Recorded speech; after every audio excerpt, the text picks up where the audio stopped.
Can you be a real estate investor at a young age? Absolutely, we were. In this video, we're going to show you what you need to know, what you need to think about when starting out in real estate. We're the Investor Couple.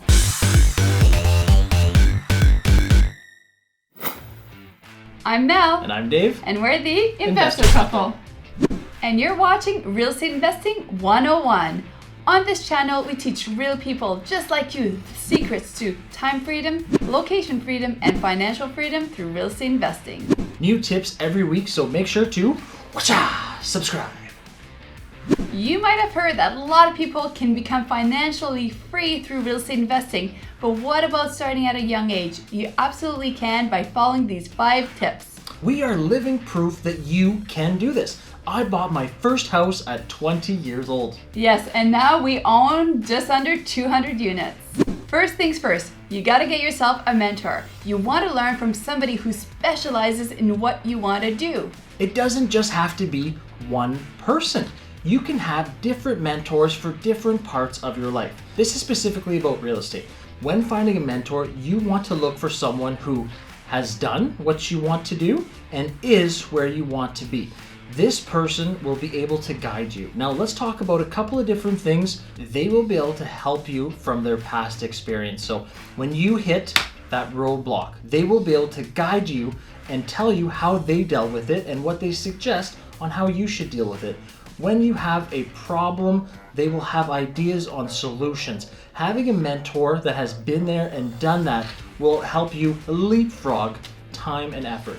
Think about it this way. Most people are okay to pay to go to college or university, but when it comes to a mentor, they hesitate.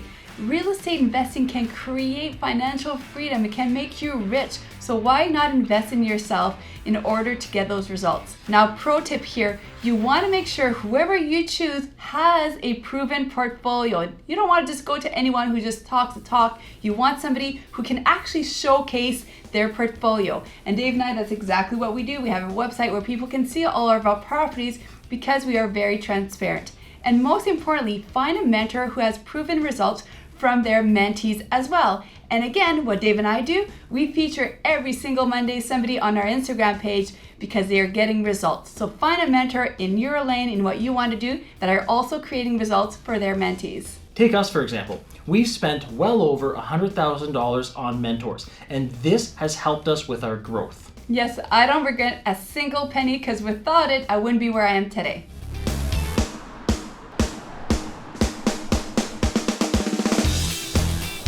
Number 2, pick a lane. Why is it so important to pick a lane and which one should you pick? Let's discuss what the most common lanes are. Here's to name a few: flipping, buy and hold, student rentals, multifamily, Airbnb, commercial, and wholesaling. Now, Dave and I, we do a combination of 2. We specialize in buying multifamily residences and we buy and hold all of our properties. Jack of all trades and master of none. This is why picking a lane is important. You could do all of the things that Melanie mentioned, but you would only do them okay. The reason for particularly picking a lane is to do 1 or 2 things and to do them great. This kind of goes back to the mentorship section. When you're picking your mentorship, you want them to be an expert in the lane that you have picked. To be honest with you, Mel and I did try doing 5 or 6 different things at one time, and we just found that picking the lane was just so much easier and so much better. Yes, I think we got excited, we wanted to do a little bit of everything, but what ended up happening, it slowed us down. So get really, really good at doing one thing really well, and once you're good at it and you have a huge portfolio, then you may decide to explore a little bit more. I'm a wholesaler. I'm a flipper. I'm a buy and hold. I'm a student rental. I'm an Airbnb. You're a jack of all trades and master of none. Trade for trade. You give me a like and I give you amazing content. Number 3, stop your excuses. Now this is so important. We actually have a full chapter about it in our book. Simply put, excuses are lies that we tell ourselves in order to feel better about not taking that action. Example of excuses are things like, I don't have enough time, I don't have enough money. I don't have the right connections. I'm too young. Let's squash the excuses Mel just told us. Let's start off with time. We all have the same 24 hours in a day. What is key is how you choose to spend that time. Now, you want to be a real estate investor, you may have to choose how you spend your time wisely. So perhaps you get up a little bit earlier in the morning, or you give up your favorite TV show, or you give up on a party. You need to ask yourself the question, what is priority for you? And every action that you take, is it getting you closer to your goals or further from your goals? Oh, Dave, did you contact the new tenant?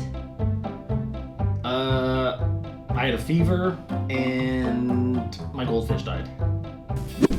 Let's talk about money. Don't use the excuse, I don't have enough money, because guess what? You can buy real estate using creative strategies, using none of your own money. This is how Dave and I grew our portfolio. We bought over 170 units using none of our own money. In the next tip, we're also going to show you how to use other people's money to buy properties so you don't have to worry about using your own. So take that excuse and throw it out the window. Connections. This is something you should not spend any time worrying on. Everyone who starts out anywhere in anything doesn't have connections. This comes with time and practice. As you start your real estate portfolio, you will make those connections. You will meet people. This will come with time. You can easily do this with your mentor as well. In mentorship programs, this is another great opportunity for you to network with other people as well. Young, being too young, this is actually an advantage. When you're younger, you tend to not have as many ties as when you're older.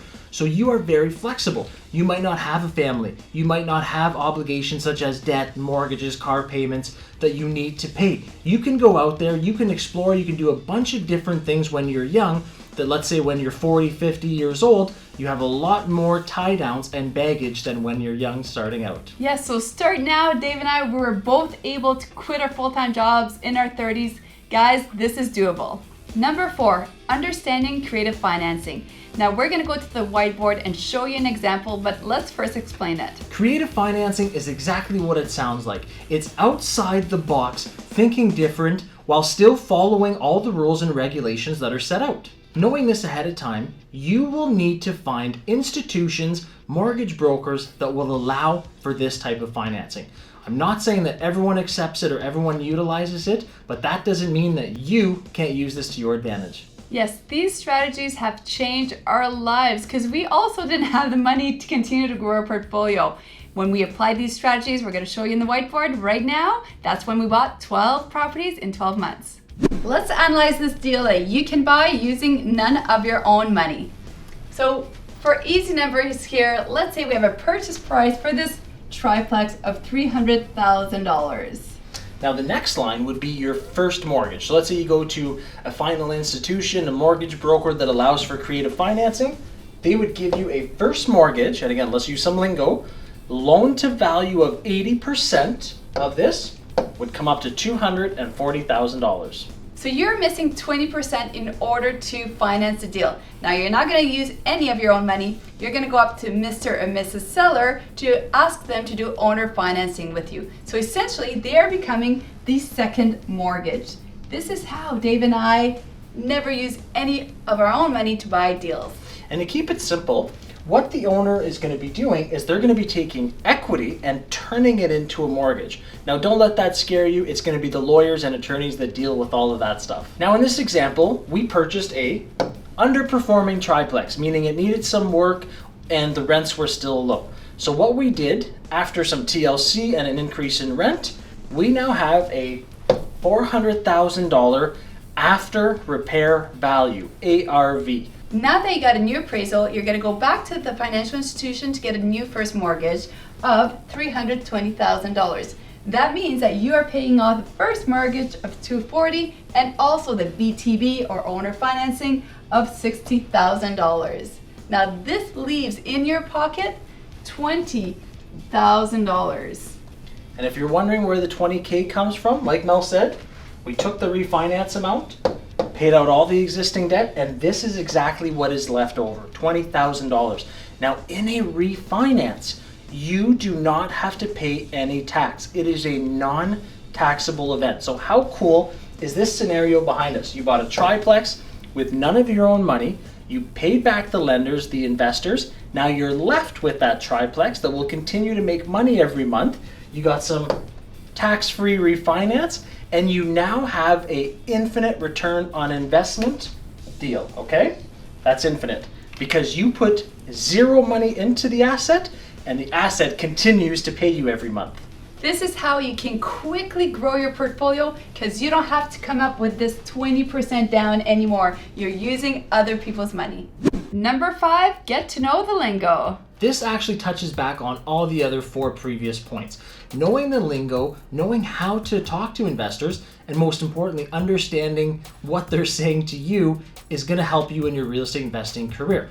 Let's say you're having a conversation with someone and they're throwing out terms that you have no idea. What are you going to do? Are you going to stop and ask them? You could, but the other person might start to think, are they really a serious real estate investor? Do they really not know this term? This can go back to your mentor that we talked about earlier. They can let you know the terms that you need. They can let you know what you should understand, what not to waste your time on. But again, knowing the lingo, understanding how to talk to people is going to make your life so much easier as a real estate investor. So make sure to learn the terms so you can speak like a true real estate investor, because when you speak like one, people are more likely to sell you their properties, do owner financing, and also do private lending with you.